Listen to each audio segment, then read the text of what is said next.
कहानी के last episode के शुरू में हम देखते हैं कि इंस्पेक्टर जे और कैप्टन गांव के मुखिया से मिलने जेल में आते हैं और किम की मां के बारे में पूछते हैं और उसका पता पूछते हैं। मुखिया बताता है कि वो एक तांत्रिक बुढ़िया है और वो पहाड़ियों में रहती है। तभी कैप्टन अपनी टीम को वहां भेजता है। फिर हम देखते हैं कि किम की मां एक सुरंग के अंदर कुछ टूना वगैरह कर रही होती है और सोहा वहां बेहोश पड़ी होती है। वो सोहा के ऊपर पानी का छिड़काव करती है ताकि जब वो सोहा को मारे तो वो सीधा जन्नत में चली जाए। ऐसे भी कोई जन्नत में जाता है क्या?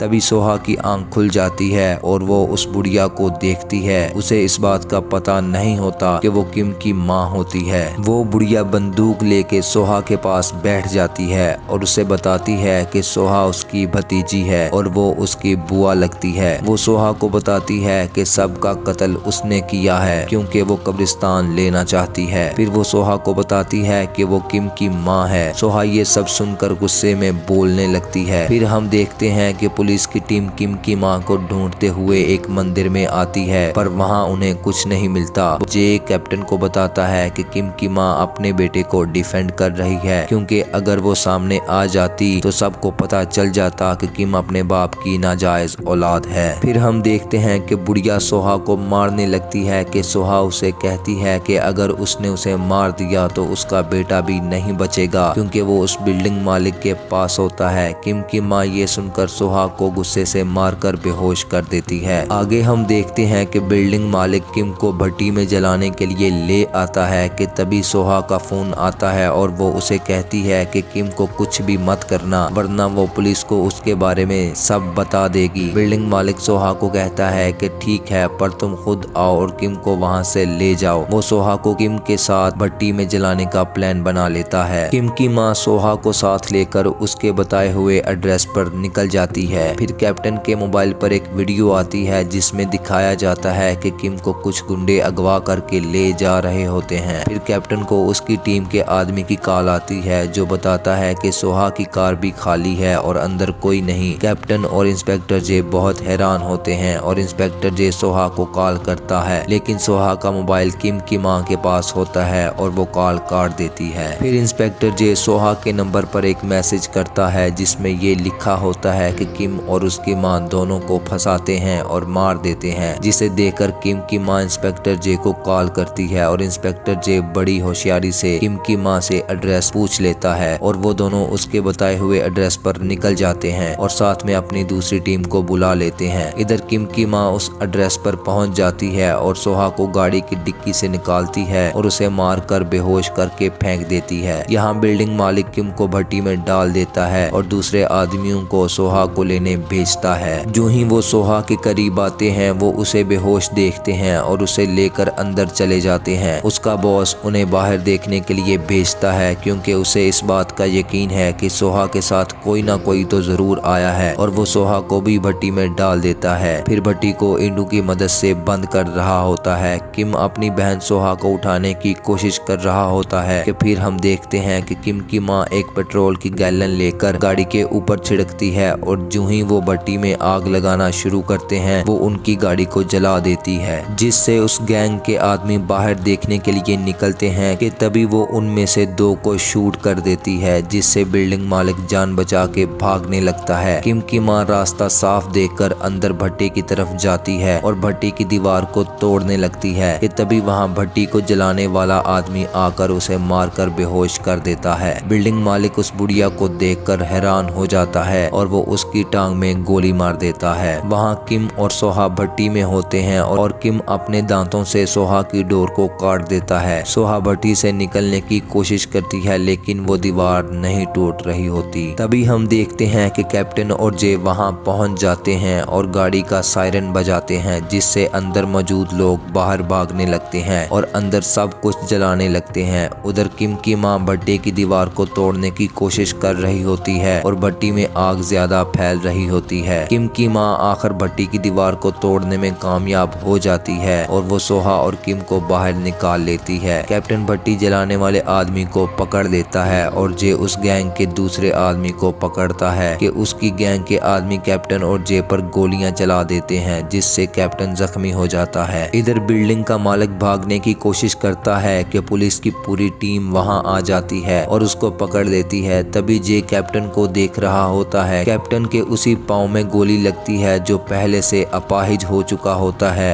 उधर सोहा और किम की माँ किम को बाहर लेके आते हैं और फिर किम की माँ अरेस्ट होने के डर से आग में चली जाती है, जिससे पूरी बिल्डिंग के साथ वो भी जल जाती है। कुछ महीनों के बाद सोहा हमें एक आर्ट स्कूल चलाते हुए देखती है, जहाँ वो दूसरी औरतों को आर्ट और पेंटिंग सिखा रही होती है और इंस्पेक्टर जे भी वहाँ आता है और उसे बताता है कि उसने नौकरी छोड़ दी है। इंस्पेक्टर जे सोहा को उसके बाप की फोटो देता है और फिर सोहा से उस कब्रिस्तान को बेचने के बारे में पूछता है, लेकिन सोहा उसे बेचने से इनकार कर देती है। फिर जे अपने बेटे से मिलने जेल में जाता है, जहां वो अपने बेटे को 5 साल बाद मिल रहा होता है। फिर हम देखते हैं कि सोहा अपने अंकल और बुआ की अस्थियों को उसी कब्रिस्तान में दफन कर रही होती है और साथ में उस फोटो को भी, जो उसके बाप, बुआ और उसके भाई किम की होती है। यहीं पर ये कहानी खत्म हो जाती है। इस कहानी से हमें ये पता चलता है कि जुर्म को चाहे जितना भी छुपा लो, आखिर एक ना एक दिन उसे सामने आना ही होता है। उम्मीद है आपको ये ड्रामा